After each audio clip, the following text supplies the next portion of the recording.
Hi, I'm Tim. Welcome to Watchbox, and thanks for logging on. If you love this watch, please email me, tmosso@thewatchbox.com. In the description below, reach out to me directly for purchase and pricing details of this or any watch you see on any of our internet platforms. Reach out to me directly for pricing, tmosso@thewatchbox.com. Today, we're discussing a well-received 2019 model year release. This is the Glashutte Original SeaQ Panorama date. This is a diving watch, 43.2 millimeters in stainless steel, that is in profile, 15.9 millimeters thick from lug to lug, 51.5 millimeters, and 21 millimeters between the lugs. It's a beautifully detailed watch, and this one features a lovely textile strap, albeit with a full deployant clasp, a combination not commonly seen. Throw the watch on my wrist, 16 centimeters circumference. You can see it's big. It's a large watch with a large physical footprint. It's handsome, and it's easy to love.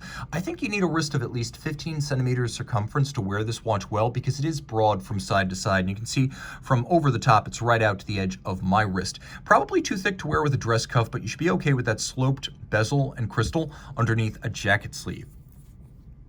Couple of different straps available, couple of different bracelet arrays. This one is a lovely, I would call gray tan. It's almost the color of the case, but it's a gray tan textile, thickly knit, double layered, a lot of material here. Feels like it should last just about forever.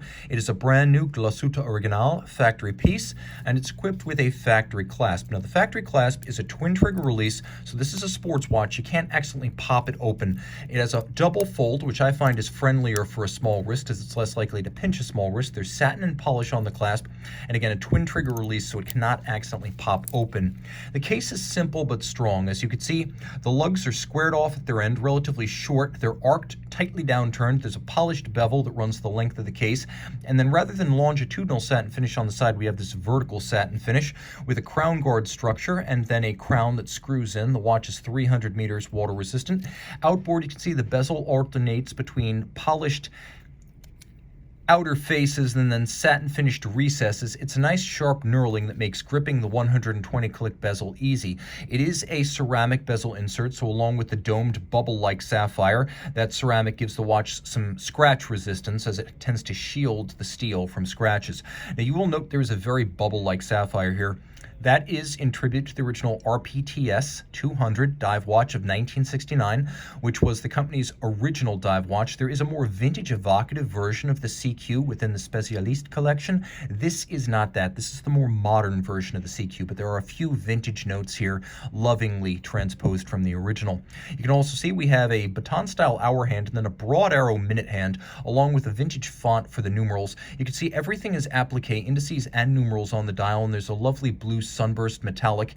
The dial also features a GO logo style counterweighted seconds hand, and then the panorama datum, blue to match the dial, the oversized date. It features a quick set function that you can use for rapidly resetting the date. And then there is a hacking seconds function when you pull the crown out all the way to stop the seconds and synchronize to a reference time.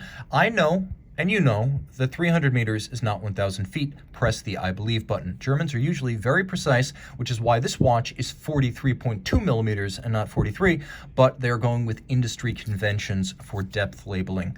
The timepiece is tested far beyond the rated depth. It is an ISO and DIN compliant dive watch, so you know whatever they put on the dial, whatever they claim, the watch is tested 125% of that. On the reverse side, we have caliber 36-13, a manufacturer movement automatic winding. It has a 100-hour power reserve, so long-legged as these things go, it's effectively free-sprung with the swan's neck used only for fine adjustment, and it has variable inertia bolts on the balance itself. It beats away at 28,800 vibrations per hour. It is free-sprung for durability. As you can see, it is adjusted in a superior 6 positions. Chronometers are only adjusted in 5.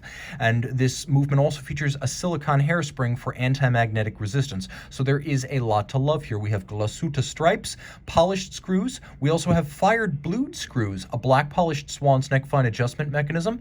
And you can see a lovely solarization on this reduction wheel associated with the winding system. So there is a lot to love right here. A technically advanced shock-resistant anti-magnetic, long-legged, 6-position adjusted, almost chronometer-like movement in a superb option among modern dive watches. If you're looking at something like a Blancpain 50 Fathoms or a Rolex Sea Dweller, you really need to consider the SeaQ Panorama date. It belongs in that discussion. This 41 jewel movement inside a case with high style and enough vintage cues that you can effectively say the watch is already a time-tested design, as this basic design still looks good despite being vintage 1969. Reach out to Team Mosso at thewatchbox.com for purchase and pricing details.